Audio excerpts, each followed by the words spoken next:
네, 우리 함께 하나님 말씀 보겠습니다. 마태복음 9장 35절입니다. 마태복음 9장 35절 말씀 우리 한 절 읽겠습니다. 시작. 예수께서 모든 도시와 마을에 두루 다니사 그들의 회당에서 가르치시며 천국 복음을 전파하시며 모든 병과 모든 약한 것을 고치시니라. 아멘. 지난 2월 이스라엘 아울리치 기간 중에 예수님이 말씀을 전해주신 것으로 추정되는 가버나움 회당, 또 갈릴리 바닷가 이런 데를 이렇게 쭉 다녔었어요. 좀 느낌이 여기서 예수님께서 막 말씀을 전하실 때 막 귀신이 쫓겨나가고 병이 낫고 막 그런 상상을 하니까 너무 좀 마음이 은혜로웠습니다. 공간이 회당이 가보니까 큰 회당이 아닙니다. 여기 한 반만한, 그래서 이런 구조 같아요. 여기 한 칸이 있고 또 넘어서 또 이런 한 칸이 있고, 예수님이 또 갈릴리 바다 위를 다니면서 여기 예수님께서 무리를 걸으셨겠구나, 여기서 풍랑을 잠잠케 하셨겠구나, 그런 나름대로의 상상을 해봤는데요. 내년에 또 2월 달에 그 이스라엘 선교회에서 또 그런 요청이 오면요, 광고를 할 테니까 또 여러분들도 신청을 하셔서 한번 꼭 다녀오시면 귀한 시간이 되리라 싶어요. 자, 그런데 한번 우리가 한번 상상을 해보십시오. 타임머신을 탔다고 생각하시고 예수님이 언덕 위에서 또는 회당에서 막 말씀을 전하시는 그 자리에 여러분들이 있다고 생각을 해보세요. 주님께서는 어떠한 말씀을 전하셨을까요? 여러분의 마음을 아주 그냥 속 시원하게 하는 막 주택복권 사라 이런 요즘은 주택복권 아닌가요? 로또를 사라, 또는 네 자녀의 그 대학 문제가 해결될 것이다, 그렇게 하실 수도 있었겠죠.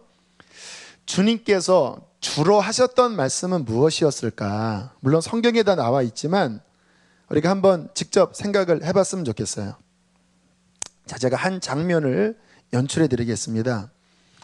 한 청년이 예수님께로 막 갈급한 마음으로 달려와서 무릎을 쫙 꿇고 주님께 이렇게 말씀을 드렸습니다. 내가 어떤 일을 하여야 천국에 들어가리이까? 내가 어떻게 하여야 영생을 얻으리이까? 여러분, 감사하게 우리 이스라엘 그 사람들은요, 그 영적인 눈이 그래도 열린 사람들이에요. 그들이 원하는 바가 정말 귀한 영적 세계였어요. 자, 그렇게 주님께 여쭤보니까 주님께서 뭐라고 대답을 하셨냐면 이렇게 대답을 하셨습니다. 내가 온전하고자 할진대 가서 내 소유를 팔아 가난한 자들에게 주라. 그리하면 하늘에서 보화가 내게 있으리라. 그리고 와서 나를 따르라. 이게 주님께서 청년에게 전해주셨던 메시지였습니다. 자, 여러분 한번 생각을 해보세요. 잘 아시는 말씀이지요. 지금 주님이 하신 말씀이 어떤 뉘앙스일까요? 1번, 네 재산 다 팔아버려라, 이 뉘앙스였을까요? 2번, 하늘의 보화가 쌓일 테니까 너 영원한 하늘나라에 저축하고 그 영생을 위하여 나를 쫓으라. 무엇이 말씀의 요지였을까요? 전자입니까? 후자입니까? 당연히 후자지요. 그런데 우리가 느낌에는 그 후자에 관한 느낌보다는 전자에 대한 부담이 더 크시죠. 갑자기 여러분들이 막 저한테 와서 목사님 어떻게 천국 갑니까? 재산을 다 팔아버리십시오. 그러면 하늘에 많이 쌓일 겁니다 하면은 막 시험 드셔서 그 무슨 이상한 목사다, 재산 다 갈취해야 한다, 천국 얘기는 별로 생각이 안 나고 지금 재산 다 팔아버리라고 하는 그 생각만 나는 경우가 많겠죠.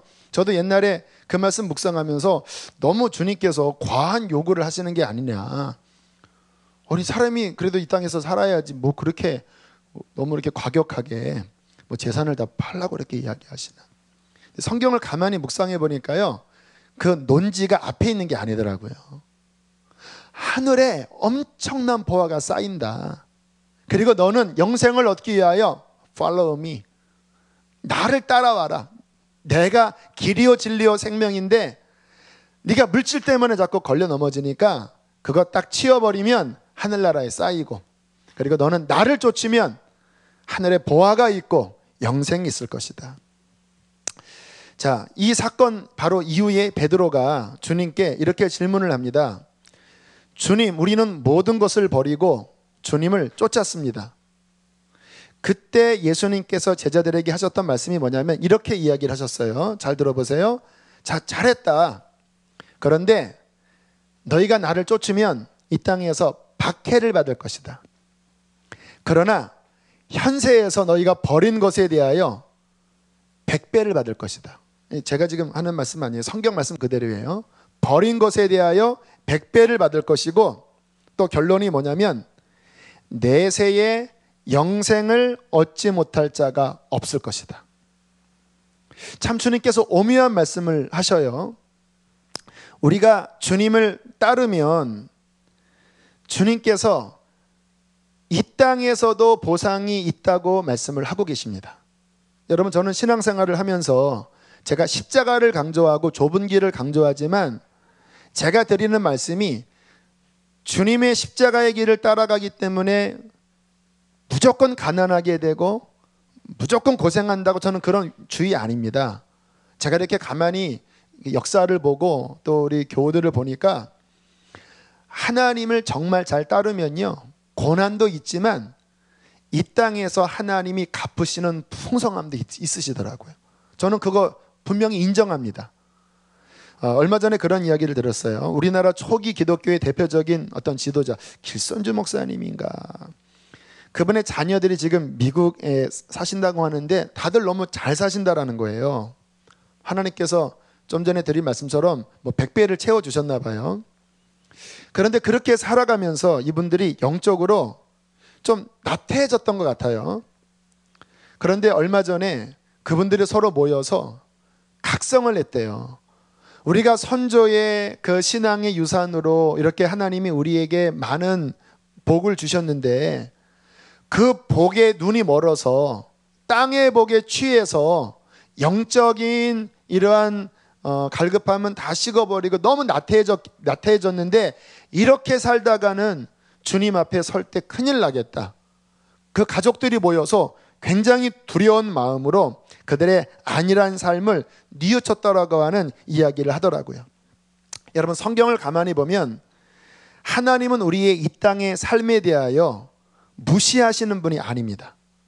우리가 이 땅에 먹고 사는 것, 그리고 우리가 이 땅에서 봉양해야 될 가족들, 그 책임에 대하여 우리가 신앙생활을 한다고 그거 다 내팽겨치고 다 아무것도 안 하고 그냥 교회에 와서 주여 주여만 하는 것은, 그거는 잘못될 수 있어요.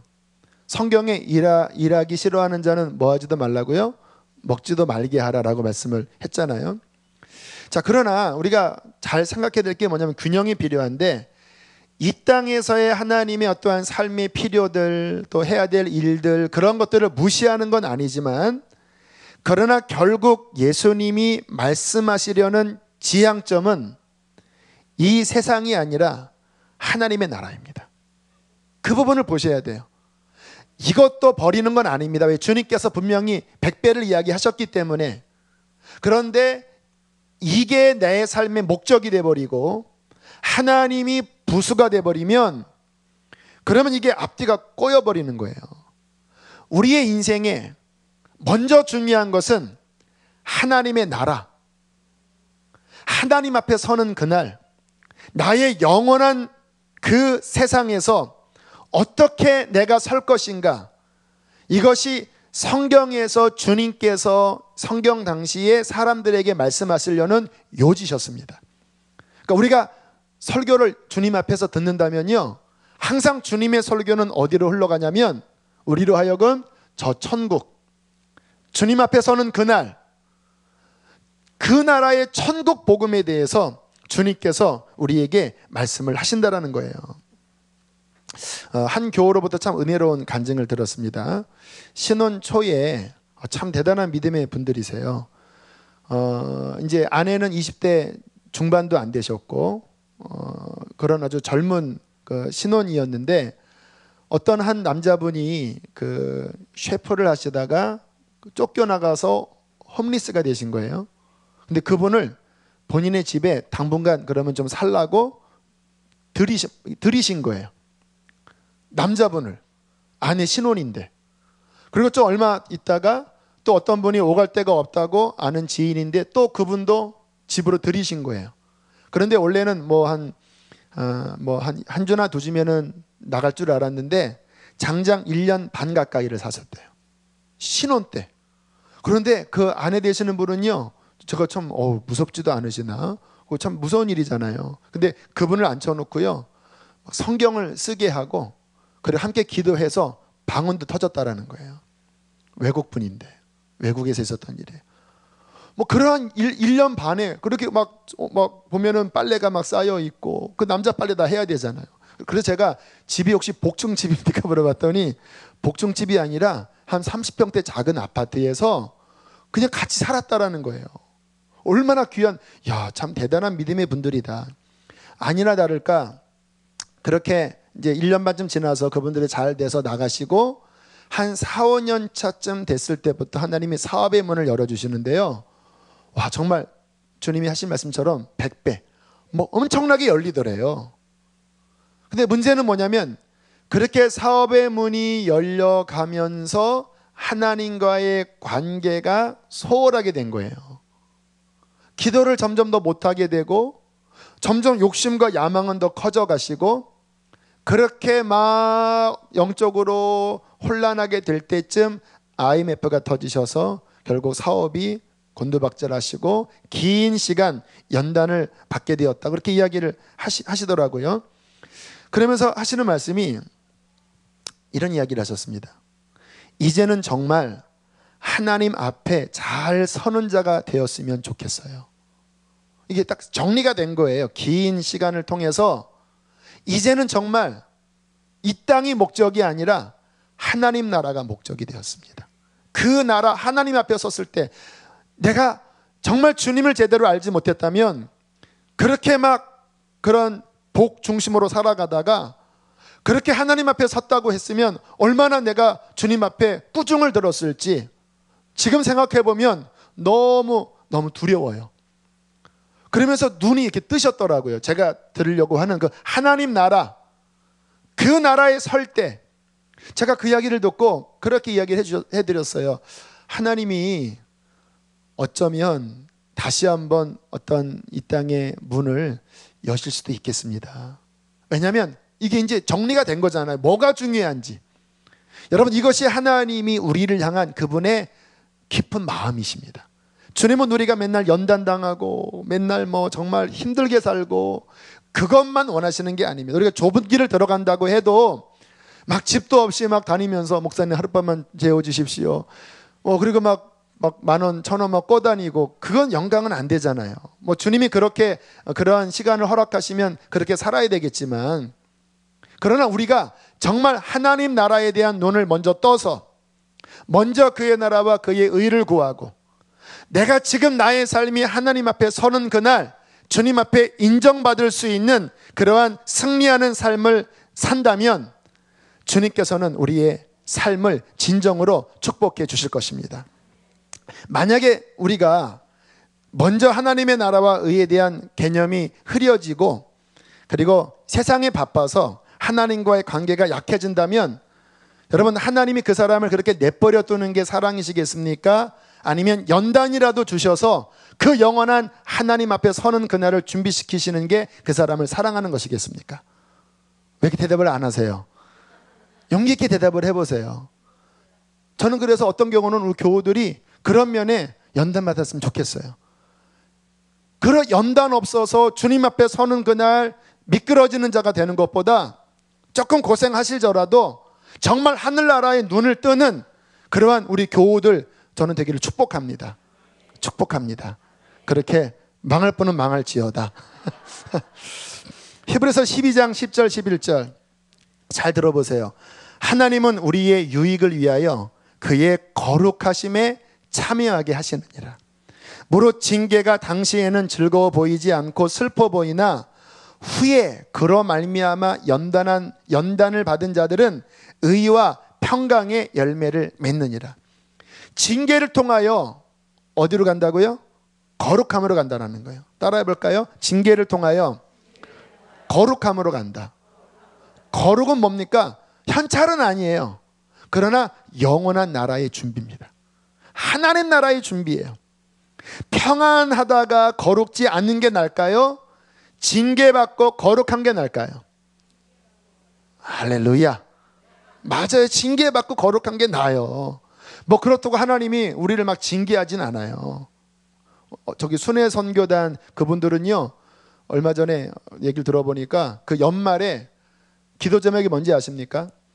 내가 올해 초에 하나님 앞에 나를 연단해 주셔서, 고난을 주셔서 내 신앙을 키워달라고 기도했는데 올해 돌아보니까 하나님이 내게 연단을 안 주셨습니다. 고난을 안 주셨습니다. 어찌 하나님 내게 이렇게 대하실 수 있겠습니까? 이런 간증을 나누셨다라는 거예요. 여러분도 그런 간증 나누실 수 있으시겠어요? 왜 내게 올해 고난을 안 주셔서 내 영혼이 왜 요 모양 요 꼴로 되게 하셨습니까? 연단을 주셨다면 내가 기도를 3시간 더 했을 텐데.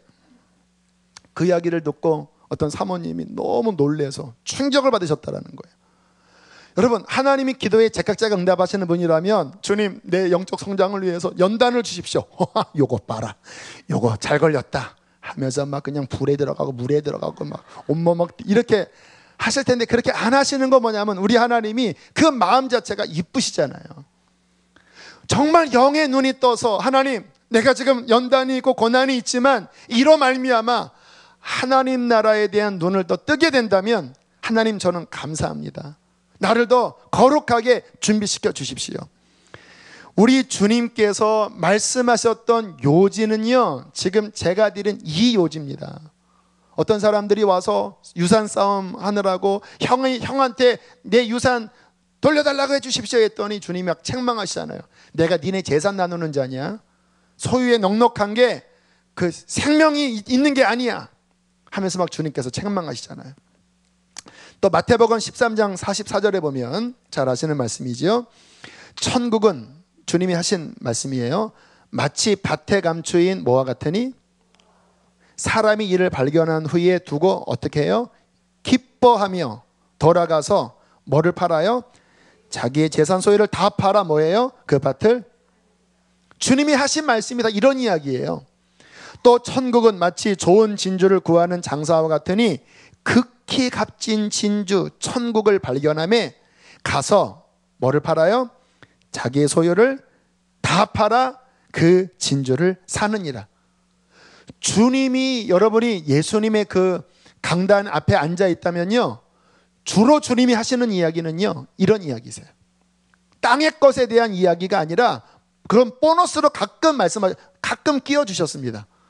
그런데 주된 것은요, 그 천국의 영광, 이 천국의 영광을 눈을 열어서 본 자들은 다 버려서 그 천국을 산다. 심지어는 재산을 다 팔아야 될 경우는 팔 수도 있고, 목숨을 버려야 될 때에는 초대교회 목숨 버렸잖아요. 목숨을 버릴 수도 있고, 그러나 정말로 영원한 천국 세계를 받기 때문에 기뻐서 팔 수 있다는 거예요. 그게 사도행전의 이야기고 그게 초대교회의 이야기 아니겠습니까? 여러분, 우리도 이 영적인 눈이 열려 주님이 말씀하려고 하셨던 그 하나님 나라가 열려지게 되기를 축복합니다. 오늘 새벽에 주님, 이제 수요일 말씀 어떻게 전해야 되겠습니까? 주님께서 제게 그동안 예수님을 닮는 그 성품에 대해서 말씀을 복음서 중심으로 나눴는데, 주님께서 제목을 주셨습니다. 하나님 나라를 전해라. 하나님 나라. 그래서 한참을 기도를 하는데요, 제 속에서 막 그 하나님 나라에 대한 막 사모하는 마음이 일어나는 거예요. 하나님 나라를 사모합니다. 하나님 나라를 막 기대합니다 하는데 막 눈물도 막 글썽거리는 것 같고 막 제 안에 간절해요. 여러분, 제 안에 있는 정말 제 신앙의 가장 핵심 부위, 노른자, 그 보안은요, 저는 하나님 나라입니다. 그래서 성도들에게 천국을 준비해라. 왜 자꾸 그런 말씀을 드릴 수밖에 없냐면 성경을 읽어보면 그게 주님께서 전하려고 하셨던 것이고 그게 진정한 복이기 때문에 이 하나님 나라에 대한 눈이 열려서 그 하나님 나라를 이 땅에서 정말 지혜롭게 준비하는 진정한 성도들이 되시기를 간절히 바라는 것입니다. 자, 오늘 말씀 다시 한번 들어가 보세요. 마태복음 9장 35절 함께 읽겠습니다. 시작.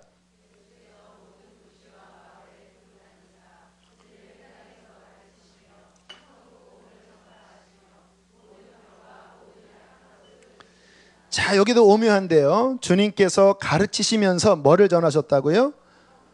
요거를 어떤 성경은 아래에 보면 그 나라의 복음이라고 표현하는 그 밑에 주석도 있을 거예요.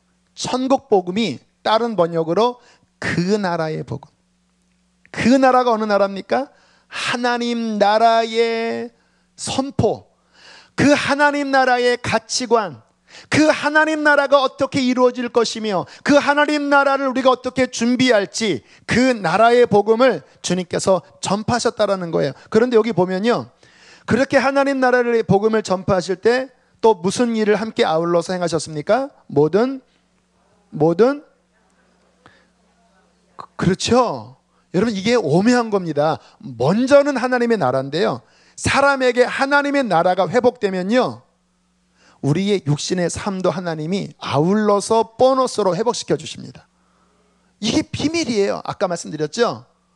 이게 영적인 원리가 내 영혼이 주님과 바르게 맺혀지면 그 하나님이 중심부에 거하시면서 내 주변의 모든 환경들을 주님께서 이렇게 다스리시면서 축복하십니다. 그 사형리에 보면 그 의자에 예수님이 계실 때 삶이 딱 질서가 잡혀지잖아요. 제 인생을 보면, 우리 가정을 보면요, 그게 극명하게 드러나요. 우리 가정에 주님이 없었을 때, before, 그때를 생각해 보면 일단 어둡습니다. 그리고 목자가 없어요. 우리 아버님 하시는 얘기가 뭐냐면 옛날에 잘 사셨다라는 거예요. 그 결혼하기 전인가 그 후에 막 어떤 사업을 했는데 너무 잘 사셨는데 그 돈을 모으셔서 친척 누군가가 이렇게 맡겼는데 근데 나중에 와서 보니까 그게 다 이렇게 사라졌다. 수십년 전의 이야기를 그렇게 우리 어르신들 얘기 들어보면 왕년에 다 큰 부자고 다 옛날에 다 그랬는데 그러면 거기 다 이렇게 하면 넘어지잖아요. 그러니까 얘기 들어보면 한때는 뭔가 이렇게 괜찮으셨는데요, 근데 인생의 주인이 없으니까 그게 이렇게 한번 꺾이면서 인생이 이렇게 막 이렇게 방황하시게 되고 그리고 막 고통당하시고 거기에서 자녀들이 태어나서 그 고통을 함께 받고 그리고 막 가난하고 그리고 막 불행하고 그게 비포예요. 예수님 만나기 전에 그분이 주인이 안 되실 때가 그런 모습인데 근데 참 오묘하게요.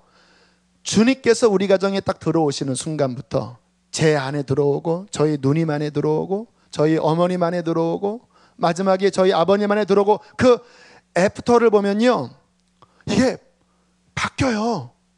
마음이 회복되고요, 관계가 회복되고요, 어떤 재정적인 영역도 부자가 되는 건 아니지만 이 땅에서 살 수 있도록 하나님께서 회복시켜 주시고요, 가정이 하나가 되게 하시고요, 그 안에 하나님 나라의 열매가 이렇게 맺혀지게 하시고요. 그런 가정에서 보세요. 여기 이렇게 증거입니다. 산 증거입니다. 맨날 우울하고 한마는 이 세상 야속하니만 그런 노래 어릴 때 불렀었는데 지금은 하나님 찬양하면서 주의 복음을 전하는 하나님 나라 열매 맺는 이렇게 바뀌잖아요. 여러분, 이게 무슨 일입니까?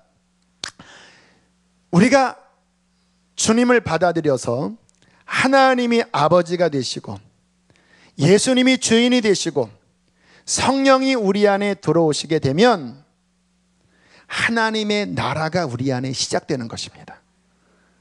그 하나님의 나라가 하나님으로 말미암아 시작될 때 그 하나님이 우리의 영혼과 우리의 삶의 모든 영역을 그 하나님의 능력과 질서와 복으로 통치하시면서 다스려 주시는 거예요. 주님과 함께하는 삶을 시작될 때 이것이 우리에게 가장 귀한 복인 것입니다. 자, 그렇다면 주님께서 복음서에서 하나님 나라에 대한 이야기를 말씀을 하셨다고 우리가 그동안 말씀을 드렸는데, 이게 도대체 어떠한 내용인지를 좀 더 구체적으로 그 나라의 복음이 도대체 무엇을 이야기하셨는지를 좀 성경을 전체를 보면서 살펴보려고 합니다. 오늘은 한 가지를 중심으로 볼 텐데요, 예수님이 말씀하신 하나님의 나라는요, 성경을 좀 찾겠습니다. 누가복음 17장으로 넘어가겠습니다. 17장 20절로 21절.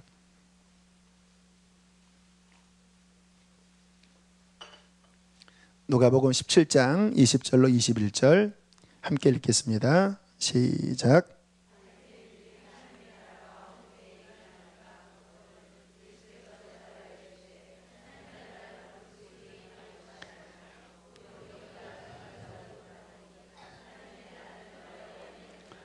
하나님의 나라가 나중에 오는 나라가 아니라 어디 안에 있다고요? 너희 안에 따라하겠습니다. 이미 시작됐다. 이게 성경에서 말씀하시는 이미입니다. 이미 하나님의 나라가 시작됐다. 그런데 그 말씀만 하시지 않고 그 밑에 보면 17장 24절에 보세요.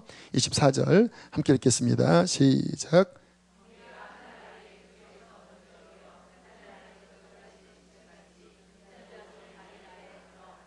자, 이게 주님 마지막 재림했을 때의 장면이죠.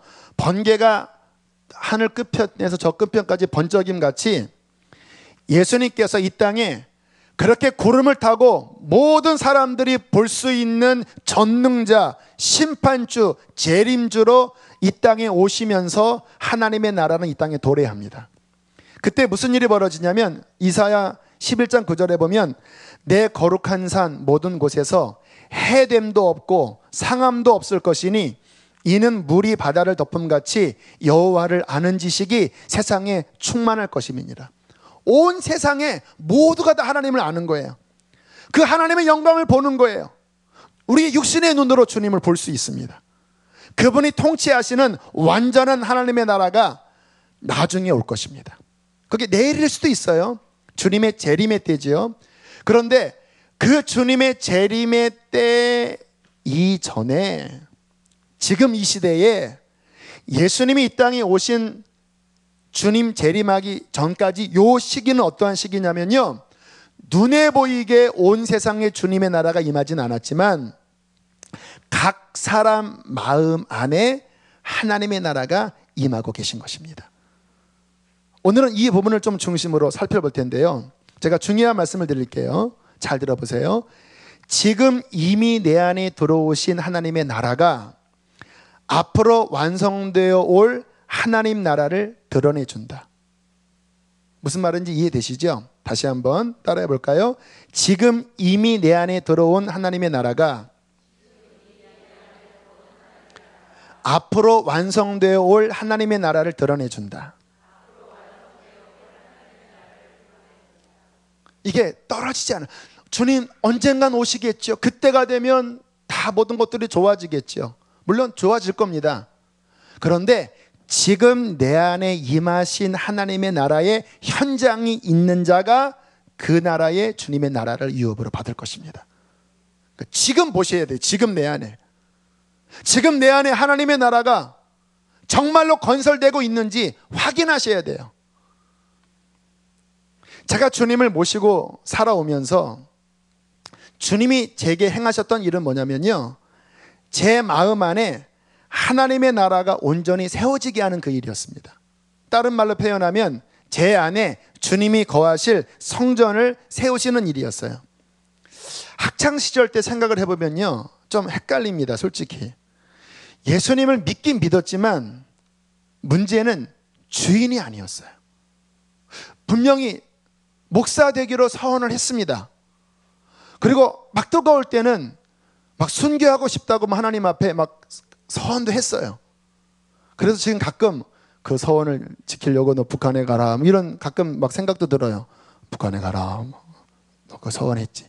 고등학교 때 그럴 때도 있었지만 대부분의 저의 삶을 보면 너무나 육신적이고 너무나 인본주의적이었어요. 저 자신을 보면 중심에 제가 있었습니다. 주님은 한켠 옆에 밀려나 있었고, 어떤 좀 그 자극이 될 때는 좀 종교성이 있으니까 쭉 올라왔다가, 평상시에는 제가 중심이었어요. 무슨 말입니까? 하나님의 나라가 들어오긴 들어왔지만 제 안에 온전히 세워진 건 아니었다라는 거예요. 그때 제게 어떤 어려움이 있었냐면요, 제 신앙에는 능력도 없었고 기쁨도 없었습니다. 여러분, 하나님의 나라는 말에 있는 것이 아니라 실제하는 능력이 있습니다. 그 능력은 뭐냐면 뭐 귀신을 쫓아내고 그런 것도 능력이지만 제 마음 안에 그 하나님으로서 누리게 되는 그 하나님의 생명력이 능력이잖아요.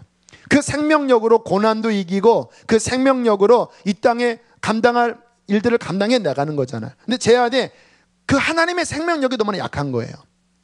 그래서 조금 삶에 어려움이 닥치면 막 방황하고 막 교회도 막 제대로 안 나가고, 제가 참 지금 생각해보면 어떻게 그럴 수가 있냐 싶은데, 목사 되기로 서원을 해놓고도요, 교회에서 막 누구랑 싸우고, 그리고 막 몇 달간 교회 안 나가기도 하고, 그리고 예배 시간 축도 끝나면 막 빨리 막 도망가기도 하고, 막 그랬던 기억이 제 중고등학교 때 그런 있었어요.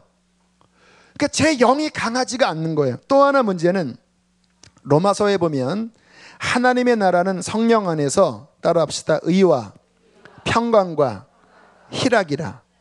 이 안에 하나님으로부터 오는 어떠한 영적인 정결함, 또 그 정결함 속에서 주어지는 기쁨, 또 하나님과의 평화를 누리면서 누리는 하나님과의 친밀한 교제, 이게 신앙의 하나님의 나라의 특질이거든요. 여러분, 이러한 것들이 여러분 안에 지금 있으십니까? 평강하십니까? 정결하십니까? 하나님과 친밀하십니까? 그 생명력이 이게 하나님의 나라의 특질이거든요. 근데 그때는 그러한 것들이 별로 없었어요. 잠깐 충만해졌다가 금방 다시 죄에 빠졌어요. 그렇기 때문에 그 당시의 제 모습은 주님의 나라가 정말 너무나 눈꽃만치 작게 제 안에 이렇게 꿈틀거리고 있었던 것 같아요. 그래도 주님이 저를 사랑하셨기 때문에 저를 인내하시고, 그래, 얘가 언젠가는 회복될 거야. 그래서 저를 이렇게 회복의 길로 이끄셔서 여기에 이르렀지만, 만약에 그 당시에 제 그 학창 시절, 그 당시에 너무나 육신적이었을 때 주님이 오셔버렸다면, 혹시 그때 내가 주님 앞에 어떤 사고로 가게 되었다면 나는 어떠한 모습으로 서게 될까? 저한테는 그것이, 뭐 지금은 다 지나간 일이지만 우리 교우들 생각하면 저한테는 고민이에요. 육신적인 상황 가운데서 주님을 믿었긴 믿었지만 하나님의 나라가 제대로 형성되지 않은 불완전한 그 모습이면 과연 주님의 말씀 앞에 어떻게 설까? 그게 제가 왜 자꾸 천국 이야기하고 심판 이야기하고 회개 이야기를 하냐면요, 제 주 사명이 저와 여러분을 하나님 앞에 바르게 세우는 일이기 때문에 그러한 속는 일이 없도록 그렇게 말씀을 전하는 일이거든요.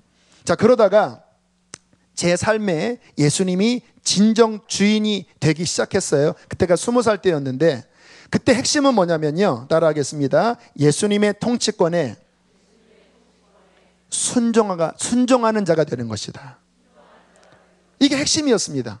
그 전에는 제가 나를 끌어갔거든요. 그 통치권이 잘 안 미쳤습니다. 내가 하기 싫으면 안 하는 거고, 교회 가기 싫으면 안 가는 거고.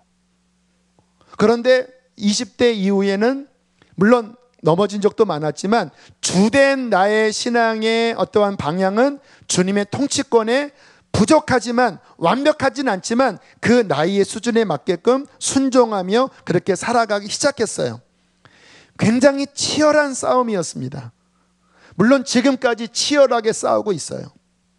그런데 느낀 건 뭐냐면요, 주님께 내 삶의 주권을 내어드리면 내어드릴수록 제 안에 하나님의 나라가 더 세워지는 거예요. 더 평강하고 더 기쁘고 주님과의 관계가 너무 친밀해지고, 기도하면요, 주님으로부터 내가 너를 사랑한다, 내가 너를 정말 사랑한다, 내가 너를 기뻐한다, 내가 너를 쓸 거야. 막 이러한 음성들이 들리면 어느 때는 이게 내 스스로의 생각인가?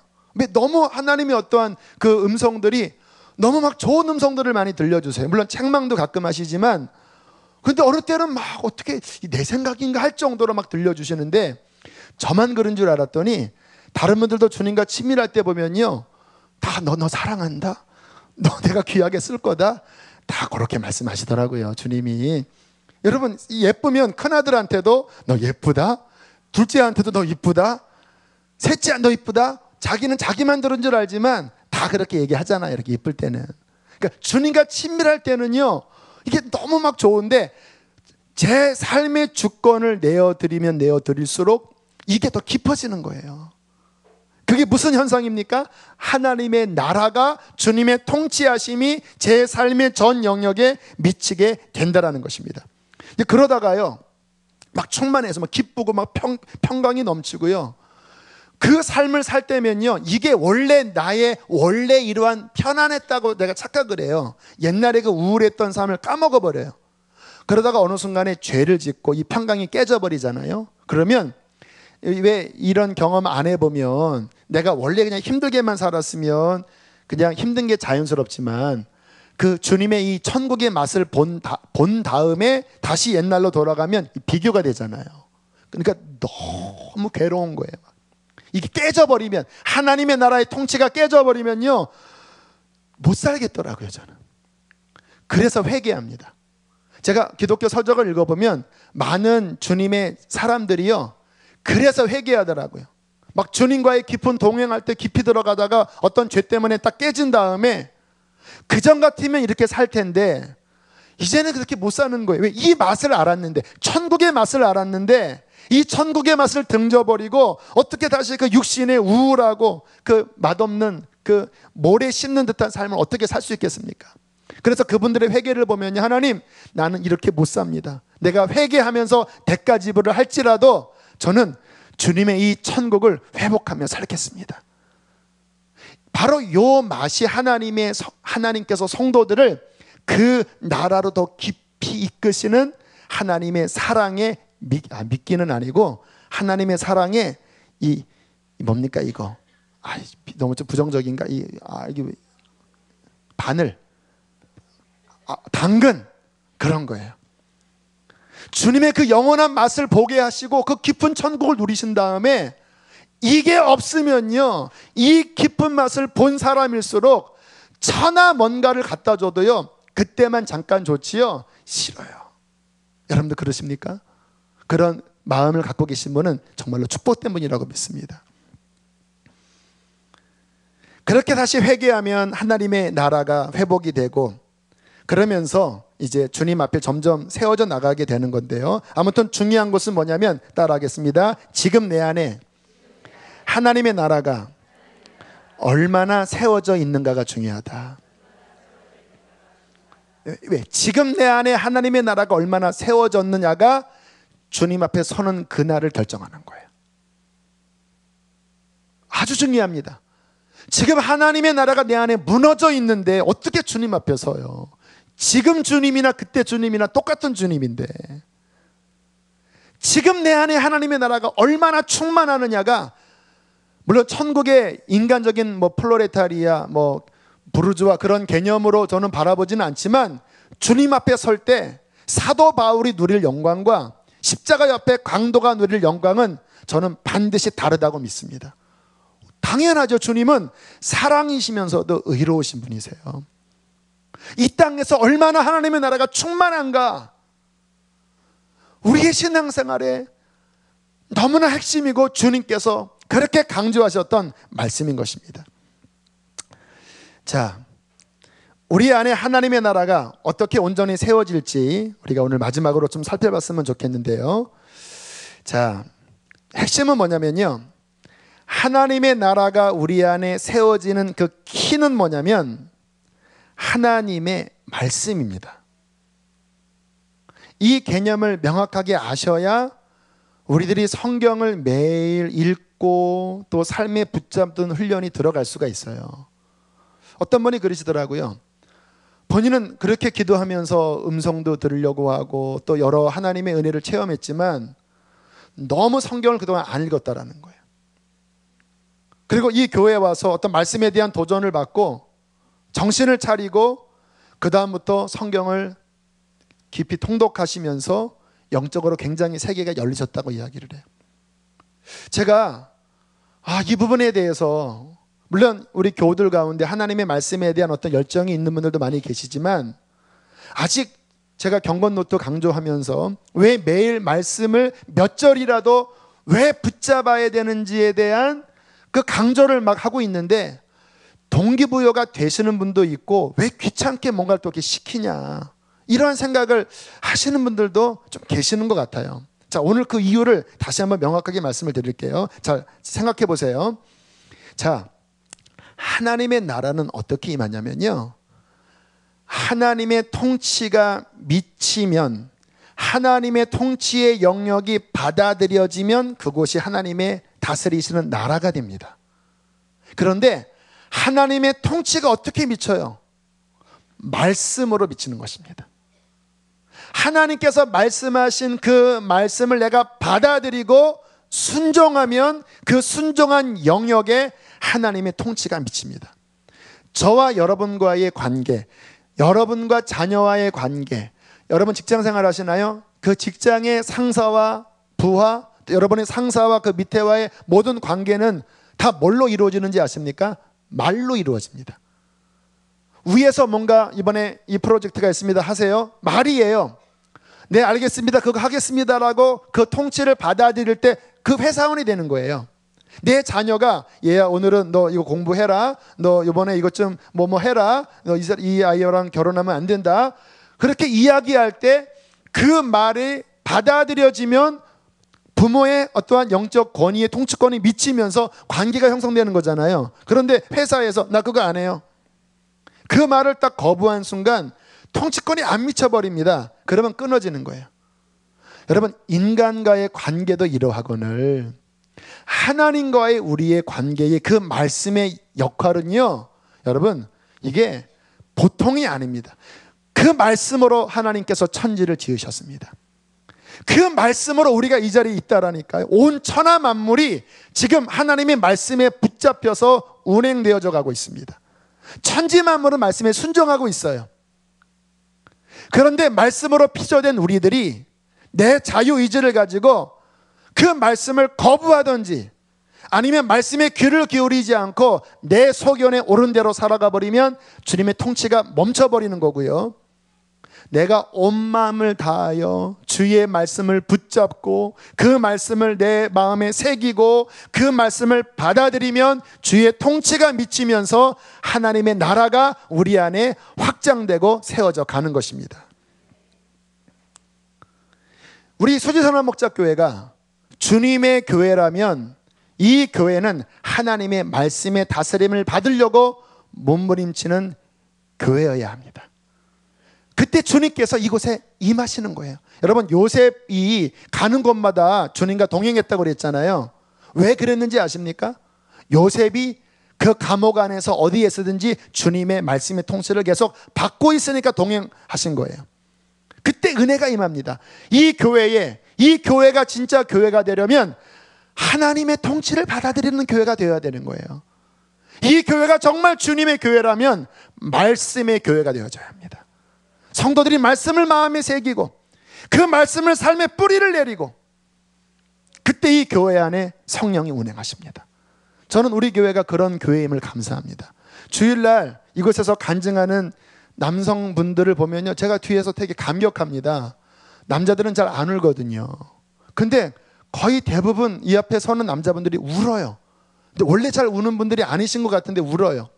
제가 그 모습을 보면서 이 교회 안에 하나님의 성령이 운행하고 계시는구나. 왜요? 이 안에 하나님의 말씀을 받아들이려고 하는 그 마음, 또 이 강단에서 세속적인 말이 아니라 그 하나님이 전하려고 하는 그 나라의 복음을 전하려고 하는 그 말씀의 순수성이 있으니까 이곳에 하나님의 통치가 미치는 것이 아니겠습니까? 자, 어떻게 하나님의 통치가 미칠까요? 마지막 말씀 한 곳을 찾아보겠습니다. 마태복음 13장을 보겠습니다. 마태복음 13장.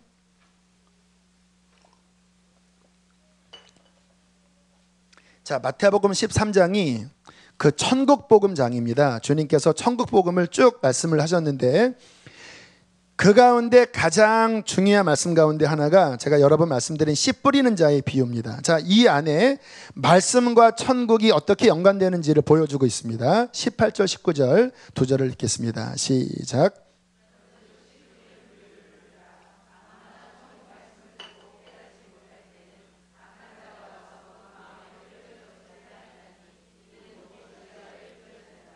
자, 이게 씨 뿌리는 비유인데 그 씨가 무슨 씨라고요? 무슨 말씀이에요? 천국 말씀이라는 거예요. 지금 지금 이렇게 전하는 말씀이 이 말씀의 DNA가 이 말씀의 출처가 그냥 수천 년 전에 이 고서인 이 어떤 책의 이야기를 제가 앵무새처럼 하는 게 아니라 성경에 그 나라의 DNA를 가진 하늘의 씨앗이 말씀을 통하여 선포된다라는 거예요. 놀라운 일입니다. 천국은 어떻게 들어가는지 아십니까?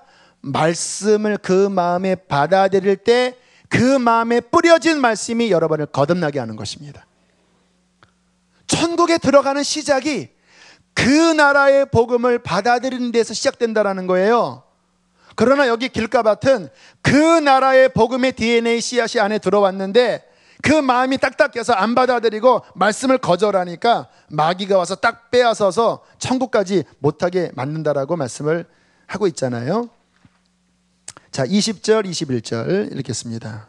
시작.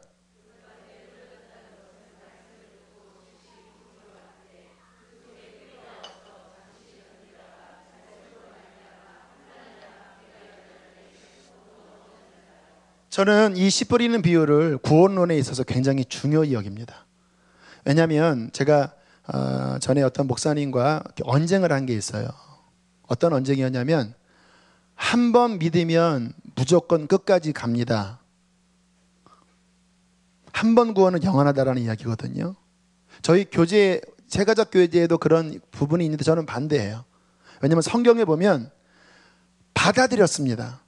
기쁨으로 받아들여서 뿌리를 내렸는데 그게 지속적으로 가지 않고 마음이 회개치 않는 딱딱한 어느 부분에 들어갔을 때 그게 돌파가 안 될 경우에는 뽑힌다고 말씀하잖아요. 지금 이 바깥 세상에 1000만 이상이 한때 교회를 다녔던 사람들입니다.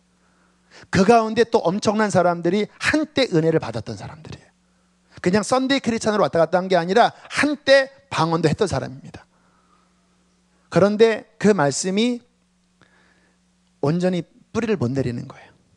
하나님 나라가 말씀으로 우리 안에 이렇게 뿌리 내려져야 되는데 우리 안에 어떠한 영역에서 싫어 이게 있는 거예요. 나 그거 순종하기 싫어. 나는 이 죄가 좋아. 여기서 치열한 싸움이 벌어집니다. 제가 신앙생활 할 때 이게 제일 어려웠어요. 제 배경은 이 속에 돌짝밭이 많았거든요. 그런데 여기 이렇게 고난 중에 이렇게 틈이 있어서 그 안에 복음이 들어왔는데 이게 막 자라려고 하는데요. 이 밑에 안에 더러운 것들이 있는 겁니다. 그러면서 제가 신앙생활을 얼마나 허덕였는지, 얼마나 치열했는지, 또 넘어지고 또 일어나고 이 속에 있는 이 돌을 갈아엎어서 말씀이 뿌리 내리는 그 삶에 들어가기까지 싸웠던 싸움이 지금까지 싸움이었어요. 힘들었습니다. 정말 힘들었습니다. 막 죄진 다음에 지하기도실에 내려가서 나 버리지 말아달라고 하나님 앞에 울부짖은 적도 있었고요. 어느 때는 막 손을 다 놓고 나 이제 끝이다. 도대체 이 같은 죄로 내가 몇 번 넘어지냐. 그렇게 막 자책한 적도 있었고요.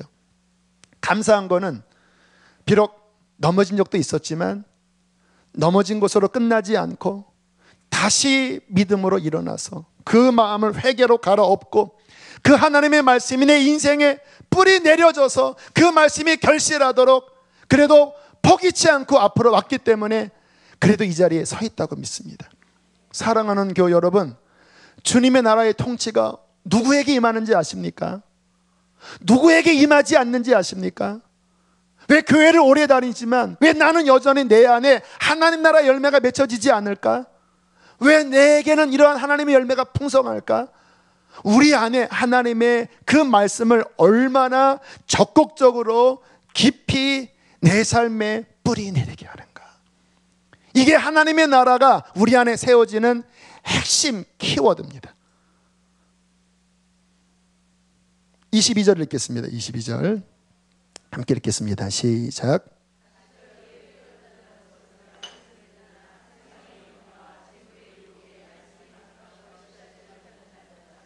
결실을 온전하게, 말씀이 온전하게 뿌리 내리는 경우가 지금 계속 이 케이스가 많지 않아요. 이게 맨 마지막에나 들어가는 거예요. 이번 케이스는요, 좀 뿌리를 내렸어요. 그런데 외부적인 방해 요인이 일어났습니다. 세상에 문제가 생겼고요, 어떤 재물의 유혹이 찾아왔고요. 그래서 말씀이 조금 자라나면서 열매가 맺히는 듯 싶었지만 그 생각이 세상에 다 빼앗겨 버리면서 결국 말씀을 불완전하게 순종하는 형태로 가버린 거예요. 여러분 생각해 보세요. 여러분 식탁에 과일이 올라왔습니다. 채소가 올라왔습니다. 그런데 보니까 덜 익었어요. 그게 뜰뜨름한 그 상태인 거예요. 그래도 드시겠습니까? 딱 씹었더니 이거 이렇게 뜰보 이러면 이게 안 먹잖아요. 과일은 어쨌건 간에 뭐 크기는 어떻게 좀 삐뚤어질지 몰라도 그 내부가 온전히 그렇게 익어야 되잖아요. 하나님의 말씀이 우리 안에 요구하는 거는요 90%가 아닙니다. 99%가 아닙니다. 100%입니다. 그 전능하신 하나님, 절대자이신 하나님이 우리에게 말씀하셨을 때 요건 이렇게 적당히 타협하고, 요거는 취사 선택 요 정도 하고, 요건 말고, 이거를 얘기하는 게 아니에요. 그분께서 원하시는 거는 하나님의 말씀이 우리 안에 온전히 이루어지도록, 그 말씀이 온전히 뿌리 내려져서 하나님의 통치가 온전히 미치도록 우리 자신을 드리기를 주님은 원하신다라는 것입니다. 마지막 23절 함께 읽겠습니다. 시작.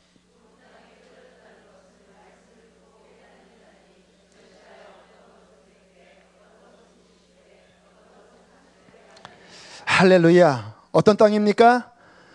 그 좋은 땅은 어떻게 돼? 말씀을 듣고 깨달아요. 근데 누가복음에 보면 이 말씀을 어떻게 또 다르게 이야기했냐면요, 착하고 좋은 마음으로 말씀을 듣고 지키어 인내로 결실하는 자다. 하나님 말씀을 듣고 지키려고 하고, 지키면서 힘들지만 주님 바라보고 인내할 때 말씀이 100% 뿌리를 내려서 그 말씀이 원하고자 하는 열매를 우리 인생에 맺혀질 때 주님의 온전한 나라가 우리 안에 이루어지는 것입니다. 여러분, 남은 평생 어떻게 사실 거예요? 주님 오실 날이 멀지 않았습니다. 도대체 우리가 어떻게 살아야 됩니까? 여전히 우리 안에는 세상적인 염려, 근심, 여러 가지 내 안에 부대끼는 마음들, 죄된 소욕의 어떠한 욕구들 다 있으시지요? 어떻게 사실 것입니까, 여러분? 여러분, 우리 안에 결단하셔야 돼요.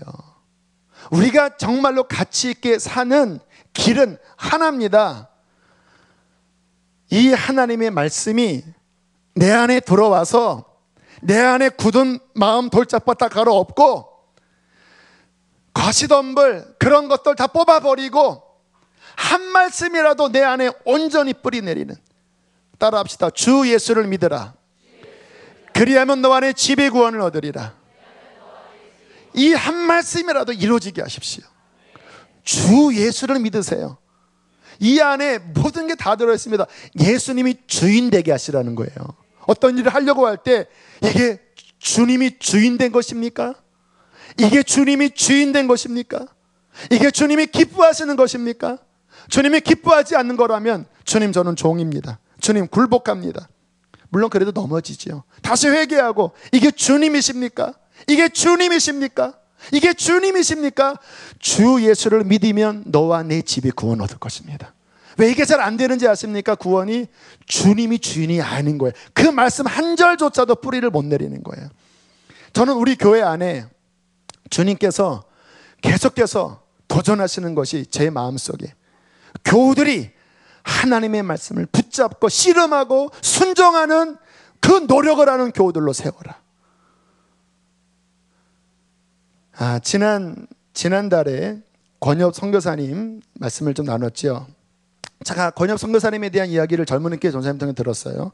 아들이 비염이 심하고 또 사모님이 어떤 검진을 받으러 와야 된다고 그러면서 그 전도사님이 한숨을 쉬더라고요. 가족들이 초토합니다 그러시더라고요. 그래서 야, 어떻게 우리 교회가 섬겨야 되나. 그리고 6월 20일 날 저희 교회에 와서 말씀을 전해주셨어요. 그때 제 경건 노트에 이렇게 적었습니다. 권엽 선교사님에 대한 주님의 마음을 분별받길 원합니다. 그리고 금요일 날 말씀을 전해주셨고 그 주일 기획위원회 이 안건을 이야기를 했더니 잘 통과가 돼서 아무튼 이번 어떤 수술비나 이런 부분들 우리가 섬기자. 그리고 1년 쉴 수 있는 그런 안식관 우리가 어떤 보증금 또 월세 이런 부분들을 교회에서 지불하자. 그런 결의까지 다 됐어요. 그래서 그날 또 경건 노트에 순종했습니다. 권엽 선교사님 후원권에 관한 순종했습니다. 치료비뿐만 아니라 거처까지 섬기게 된 게 너무나 감사합니다. 지난 월요일 날 일산에 가서 1,000만 원 보증금에 월 10만 원, 70만 원 계약을 하고 왔어요. 그리고 오늘 한 분이 제 사무실로 찾아왔습니다. 이런 이야기를 하시더라고요. 선교사님 1년치 월세 그리고 20만 원 관리비를 계산해서 일괄로 헌금을 하겠습니다. 1,100만 원. 이게 집에 있으면 좋지 않을 것 같아서 그냥 일괄로 헌금을 하겠습니다. 그리고 헌금을 갖고 오셨고 감사하게 기도를 해드렸어요. 여러분 이게 쉬운 일이 아니죠. 결국 이렇게 해서 처음 시작됐던 한 선교사님의 섬김을 저희 교회가 아무튼 1년치를 잘 섬길 수 있도록 주께서 은혜 베풀어 주셨습니다. 여러분 이게 무슨 일이냐면요, 한편으로는 쉬운 일이 아니지만 한편으로는 어려운 일도 아니에요. 그러나 중요한 것은 하나님 그분의 뜻, 어려운 이들을 돕고 가난한 자를 구제하고 주의 종의 어떠한 처지를 섬기라고 하는 하나님의 그 말씀이 이 교회 안에 뿌리 내리는 과정을 보여주는 거예요. 제 마음속에 또 기획위원의 마음속에 우리 교우들의 마음속에 감동이 일어나고 결국은 그것이 온전하게 열매 맺어져서 1년간 그 가정이 잘 살 수 있도록 하나님의 말씀이 아름답게 열매 맺어졌잖아요. 여러분 그럴 때에 하나님의 기뻐하심이 그곳에 함께 하시고 그리할 때에 하나님의 나라의 통치가 그 교회에 그 공동체에 그 개인의 심령에 임하는 것입니다. 이렇게 신앙생활을 하기를 주께서 원하셔서 우리에게 말씀을 주신 거예요. 우리의 많은 영역에 말씀을 딱 거부하고 자꾸 인간적인 생각하고 인간적인 불평하고 인간적인 판단을 하면서 자꾸 내 방식대로 살아가니까 겉으로는 크리스찬 같고 이것저것 직분은 얻었지만 내면을 보면 원망, 불평, 미움, 증오, 하나님 나라 열매가 안 맺혀지다가 주님 앞에 서게 되는 거예요. 그러나 우리의 삶에 내 뜻 십자가에 못 박고 저는 아침마다 기도하고 제 사무실에 올라가서 성경 읽는 시간이 너무 좋아요.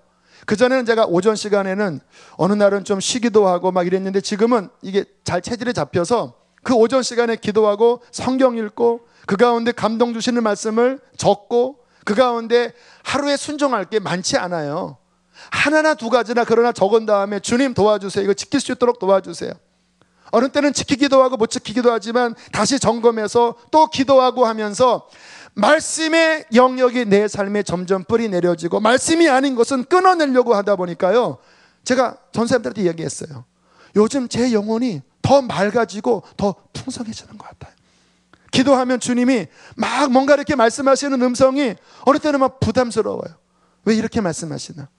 하지만 주님, 그럼에도 불구하고 제 안에 들여다보면 주님의 통치가 미치지 못하는 어둠의 영역이 여전히 많이 있어요. 더러운 것들 여전히 있어요. 하지만 주님께서는 우리에게 완전을 요구하시는 건 아닙니다. 우리의 체질을 아세요. 하지만 그의 말씀 붙잡고 그의 말씀이 우리 안에 순종되어지도록 통치를 받아들일 때 그 모습이 주님 보시기에 사랑스러우신 겁니다. 여러분, 자녀가 뭔가 이렇게 부족한데 비틀거리면서도 그 아버지 말 어머니 말을 들으려고 하는 모습이 얼마나 예쁘겠습니까? 이 교회 안에 말씀에 순종하는 교우들이 일어나게 하라. 하나님의 말씀을 살아가는 운동들이 일어나게 하라.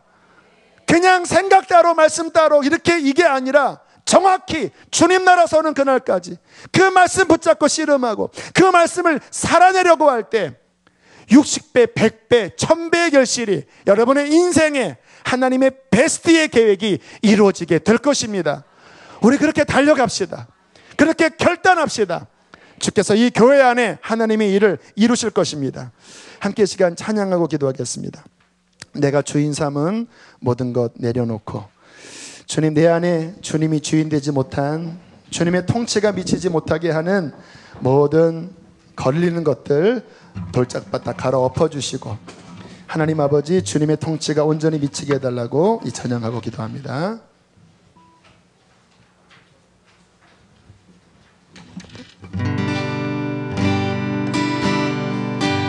내가 주인 삼은 모든 것 내려놓고 내 주 대신 주 앞에 나가 내가 사랑했던 모든 것 내려놓고 주님만 사랑해. 우리 한 번 더 우리의 굳은 마음을 올려드리며 내가 주인 삼은 모든 것 내려놓고 내 주 대신 주 앞에 나가 내가 사랑했던 모든 것 내려놓고 주님만 사랑해. 주 사랑 거친 풍랑에도 주 사랑 거친 풍랑에도 깊은 바다처럼 나를 잠잠케 해. 주 사랑 내 영혼의 반석 그 사랑. 이 시간 주님을 크게 두 번 부르시고 말씀을 붙잡고 하나님의 말씀이 내 안에 온전하게 뿌리 내려져서 하나님의 나라가 내 안에 온전히 세워지도록 주여 크게 두 번 부르시고 기도하겠습니다. 주여